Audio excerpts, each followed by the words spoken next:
Good morning বন্ধুরা, কেমন আছো তোমরা সবাই? আশা করি তোমরা সবাই খুব ভালো আছো। আজকে হলো মঙ্গলবার আর এখন সকাল 10টা বাজে। তো সকালবেলা স্নান টান করে পুজো দিয়ে হনুমান চল্লিশা পাঠ করে তারপরে রান্নাঘরে এসে রান্না শুরু করলাম। রান্না প্রায় হয়েও এসছে আর এখন ব্লগটা শুরু করলাম। তো ব্লগটা শুরু করার এতক্ষণ সুযোগ পাইনি। অর্জুন স্কুলে গেল, ওর আজকে পরীক্ষা শেষ, আজকেই ওর লাস্ট পরীক্ষা।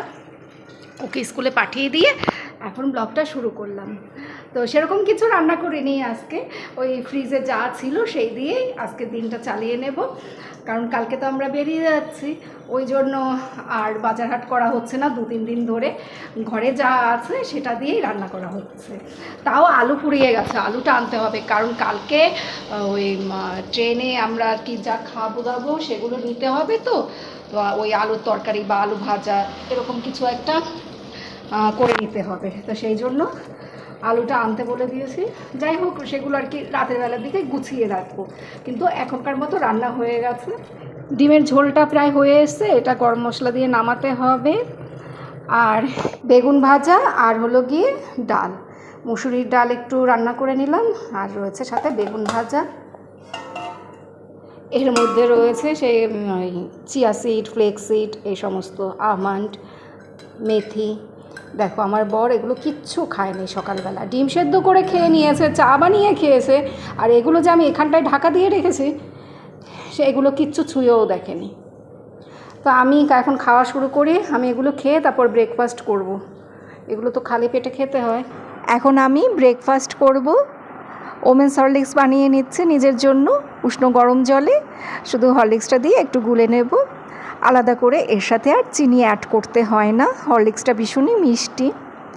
ছোটোবেলায় যখন হরলিক্স খেতাম তখন না সেই হরলিক্সের মধ্যে চিনি অ্যাড করতাম, কিন্তু এই হরলিক্সটা দেখছি বেশ মিষ্টি।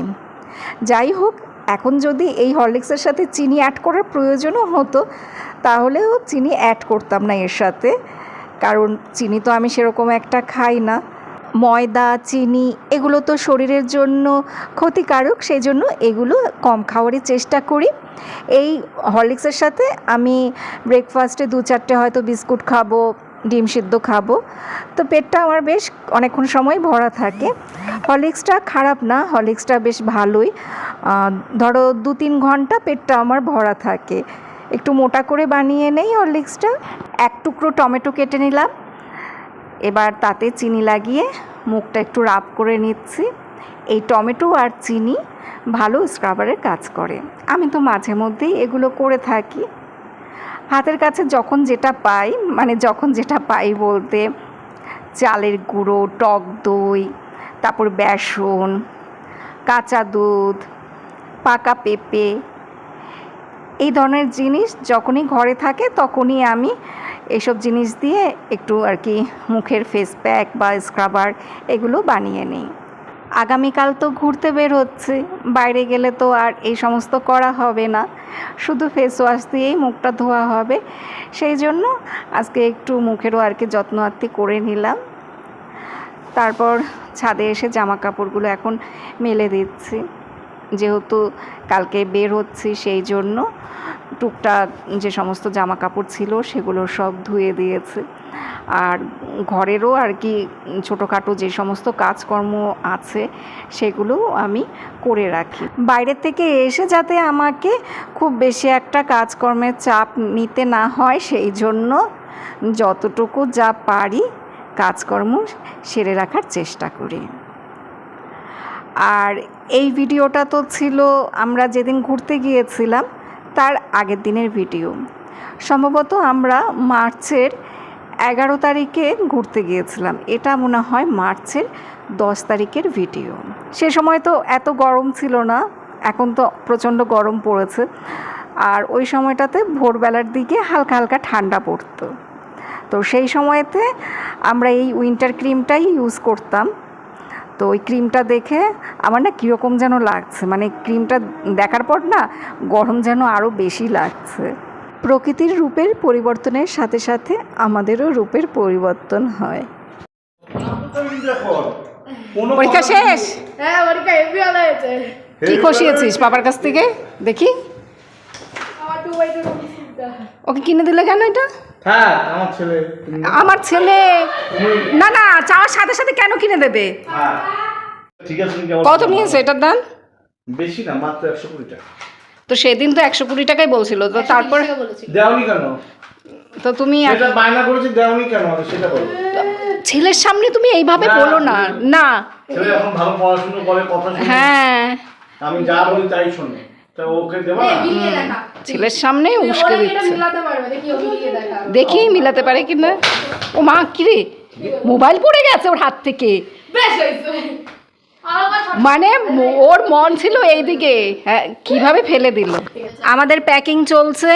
তো এটা হলো গিয়ে কৃপা অর্জুনের ট্রলি। এটার মধ্যে কৃপা অর্জুনের জামা কাপড় রয়েছে। কৃপাকে বললাম আমাকে একটু দেখা কি কি নিয়েছিস। আর এটাতে থাকবে আমার আর আমার হাজব্যান্ডের। তো এটা এখনও গোছানো কমপ্লিট হয়নি। আর এই যে এই ব্যাগগুলো নেওয়া হবে। এই কৃপা আরেকটা স্কুল ব্যাগ পাসনি?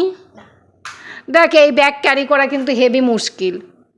এই ব্যাগগুলো এগুলো প্রচণ্ড ওয়েট হয়, তারপর নিয়ে নিয়ে করা যায় না, আর এইসব মানে টানা যায় না। আর এই ব্যাগ হলে পিঠে ফেলে রাখা যায়।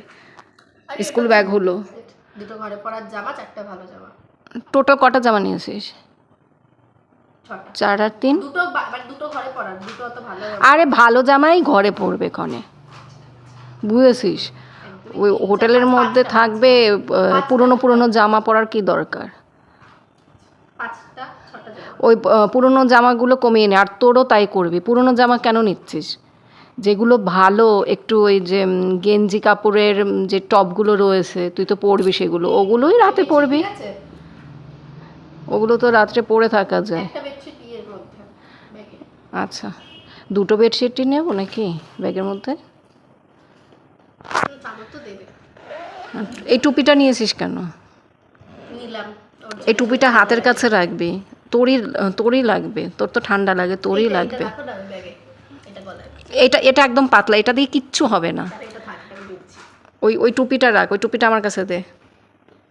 রাত 10টা বাজে। তো রাতের বেলার জন্য ভাত রান্না করলাম, আলুর চোখা করলাম, ছেলে মেয়েকে সন্ধ্যের সময় ফ্রেঞ্চ ফ্রাই বানিয়ে দিলাম, সন্ধ্যে পুজো দেয়া।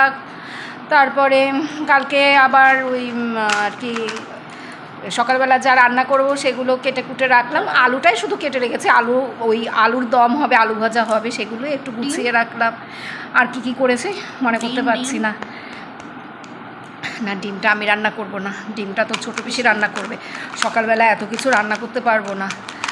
তো আমরা কোথায় যাচ্ছি সেটা তো তোমাদেরকে বলা হয়নি। আমরা নেপাল ঘুরতে যাচ্ছি। আর আমার কৃপার আর অর্জুনের, আমাদের 3 জনের লাইফে নেপাল ট্যুর হলো গিয়ে ফার্স্ট টাইম ইন্টারন্যাশনাল ট্যুর। এর আগে আমরা ইন্টারন্যাশনাল ট্যুর করিনি। কৃপা আবার এই যে পাসপোর্টগুলো নিয়েছে, ওই আধার কার্ডের পরিবর্তে নাকি পাসপোর্টগুলো আর কি কেন পাসপোর্টগুলো নাকি দেখাতে হয়। এই পাসপোর্ট নিয়েছিস কেন? যদি হারিয়ে যায় পাসপোর্ট নিতে লাগবে। যাই হোক আমি এসব ভালো বুঝি না, বাবা মেয়ের ব্যাপার, তারাই সব ভালো বোঝে। এত কাগজপত্র নিয়ে যাস, যদি হারিয়ে যায় পাসপোর্ট করা কিন্তু বিশাল ঝামেলা। পাসপোর্ট তো আমরা রিনিউ করি, সমস্ত কিছুই করি, কিন্তু আমাদের কোথাও যাওয়া হয় না। আমার বর যায়, আমার বর প্রতি বছর 4-5 বার করে ইন্টারন্যাশনাল ট্যুর করে, আমরাই করি না, আমরা ঘরে থাকি। তো এটা আমাদের কি বলবো, গরিবের ইন্টারন্যাশনাল ট্যুর হচ্ছে, বুঝেছো? নেপাল ঘুরতে যা খরচা হয় সেই টাকার সাথে আর অল্প কিছু টাকা দিলে বিদেশ ঘোরা হয়ে যেত। তো আমরা তো ট্রেনে যাচ্ছি, ওই জন্য আমাদের খরচাটা একটু তুলনামূলক কম পড়ছে। যদি প্লেনে যেতাম তাহলে অনেক টাকা খরচা পড়ে যেত। তো যাই হোক, তো সেই জন্যই আমাদের এই মানে বিশাল রকমের একটা প্যাকিংয়ের ব্যবস্থা হচ্ছে, অনেক জামা কাপড় নেওয়া হচ্ছে। আমরা যাচ্ছি 1 সপ্তাহের জন্য। তো তোমরা এরপর থেকে ভালো ভালো ব্লগ দেখতে পাবে আমাদের সাথে, তোমরাও নেপাল ঘুরতে পারবে। যদিও তোমরা তো এই সমস্ত ভিডিওগুলো ইউটিউবে ফেসবুকে প্রচুর দেখে থাকো, আমি আমার মতো করে ব্লগ বানাবো। আর আমি আমার ব্লগগুলো একটু ডিটেলসেই করি, খুঁটিনাটি অনেক কিছুই তোমাদের সাথে শেয়ার করি। তো তোমরা আশা করি এর পরের ব্লগগুলো দেখবে, তোমাদের নিশ্চয়ই ভালো লাগবে। এইগুলো হলো নেপালের টাকা। এখানে 500 টাকার নোট রয়েছে, এটা 500 টাকার বান্ডিল, এই যে। আর এটা 1000 টাকা। আর এটা হলো 1000 টাকা। আমার কাছে 20 টাকা আছে। তো টোটাল এখানে কত আছে? 1,05,000 আচ্ছা না না, তোমাকে কেউ দেখছে না, তোমার কথা শুনছে। এই 1 লাখ টাকা ইন্ডিয়াতে কত? ইন্ডিয়ার 70,000 টাকায় নেপালের 1 লাখ টাকা পেলাম। ইন্ডিয়ার 70,000 টাকায় নেপালের 1 লাখ টাকা। তো ওখানে গিয়েও তো ওই যে চেঞ্জ করা যায় কারেন্সি। করা যায়, ওখানে গিয়ে করা যায়। আমাদের যেহেতু ডলারের দোকান, তাই আমরা আগের থেকেই চেঞ্জ করে নিয়েছি। এটা কৃপার টাকা, কৃপার না মানে কৃপার কাছেও রয়েছে, খুচরো কিছু টাকা কৃপার কাছেও রয়েছে। তো ওখানে গিয়ে শপিং করতে হলে আমার বরের কাছেই হাত পাততে হবে, যা দেখছি। অন্যান্য সময় আমার ব্যাগে মানে কিছু থাকে, এবার সেটা দিয়ে তো আর চালাতে পারবো না।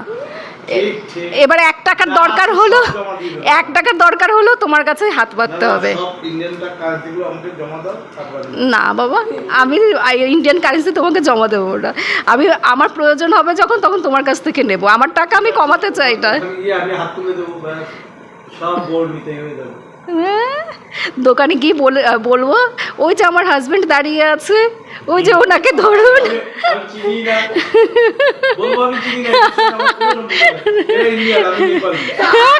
না মোটেও না, তোমাকে দেখলে কেউ বুঝবেই না যে তুমি নেপালি। এই কথা তুমি বলো না। কি বলবে? আফ্রিকান বলবে। আফ্রিকান বানিয়ে দিল।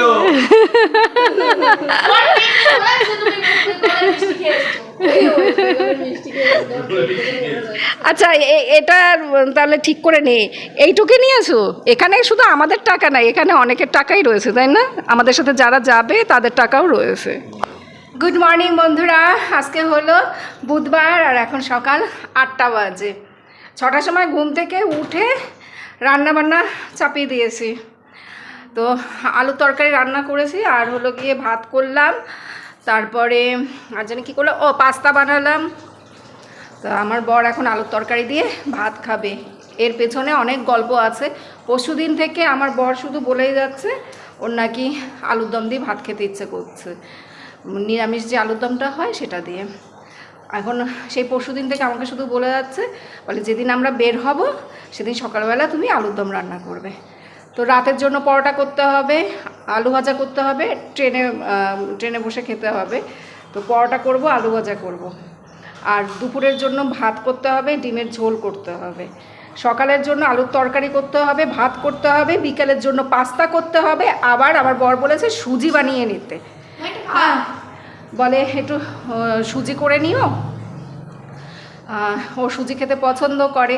ওই পাস্তা টাস্তা তো অতটা ভালো খায় না, ছেলে মেয়ে আবার সুজি পছন্দ করে না, ওরা আবার পাস্তা খাবে। আমি বলি আর কি, রূপার হেসেল তো রয়েছেই, তোরা একটার পর একটা অর্ডার দিয়ে যা। তারপরে ছোটদিকে বলা হলো ডিম রান্না করার কথা। আমি বললাম ছোটদি তো যাবে, আমার ছোটো ননদ, তো বললাম যে ছোটদিকে বলো ডিম রান্না করে নিয়ে আসতে, তা না হলে আমি এত কিছু রান্না করতে পারবো না, আমার অসুবিধা হয়ে যাচ্ছে। আমি এই দেখো স্নান টান করে এসেছি, বাসি কাজকর্ম সেরে এখন ঠাকুর ঘরে পুজোতে বসবো, তারপরে বাদবাকি রান্না করব। এখনও সুজি হয়নি। তারপরে আর জানি কি দেখো ভুলে যাই, পরোটা করতে হবে, অনেকগুলো পরোটা করতে হবে, সুজি করতে হবে, আলু ভাজা করতে হবে। আলুটা তো কালকেই কেটে রেখেছিলাম, ময়দাটাও মাখা হয়ে গেছে। এই তো বাবাকে ভাত দে। এই দেখো একবেলার জন্য এইটুকু আলুর দম করেছি। আমি তো সকালবেলা ভাত খাবোই না, কৃপা যদি খায় তো খাবে, আর ওর জন্য মনে হয় খাবে না। খাবে বললো তো। খাবে তো খেয়ে নে, এই দিয়েই তোদের হয়ে যাবে। 9টা বাজে, আমি এখন ঠাকুরঘর থেকে বের হলাম, আর কৃপা এই যে পরোটাগুলো বেলে নিয়েছে, আর 5টা করতে পারিনি, বলে মা আমার হাত ব্যথা করছে। সকাল থেকে শুধু রান্না করেই যাচ্ছে। এই দেখো পরোটা, এই পরোটা ভাজতে কত সময় লাগলো। আলু ভাজা, ভাত, প্যাকিং করছি, তারপরে এটা কি পাস্তা, আর এই হলো সুজিটাকে এখন পিস পিস করে কাটতে হবে। আচ্ছা কেটে নে, বড় বড় টুকরো করে নিস। এখন অনেকগুলো বাসন মাজতে হবে। ওই যে সিঙ্কের মধ্যে এক সিঙ্ক বাসন হয়ে রয়েছে, বাসন ধোয়ার মাসে তো সকালে এসে মেজে দিয়ে গেছে। এবার এই রান্না করার পর যেটুকু হয়েছে এখন সেটুকু মেজে কষে রাখতে হবে। আর এই 2 মাসিকে আবার খেতে দিলাম, ঘর মোছার মাসি, বাসন ধোয়ার মাসি, 2 মাসিকে পরোটা আলুর তরকারি খেতে দিলাম। এগুলো করতে করতে কত দেরি হয়ে গেছে। একটার পর একটা এইসব করেই যাচ্ছি, মানে কোথাও বের হবার আগে কাজ, কোথাও থেকে আসার পরে কাজ, শুধু কাজ আর কাজ।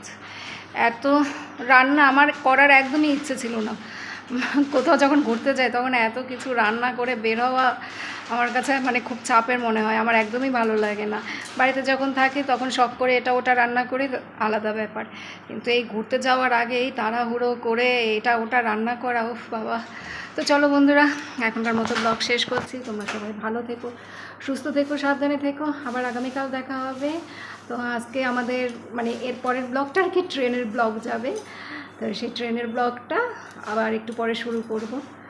এই তো এই এখন এই বাসনগুলো ধুয়ে মেজে রান্নাঘর পরিষ্কার করে রেডি হতে হবে। তারপর আর কি কি কাজ আছে এখন আর মনে করতে পারছি না। টাটা বন্ধুরা।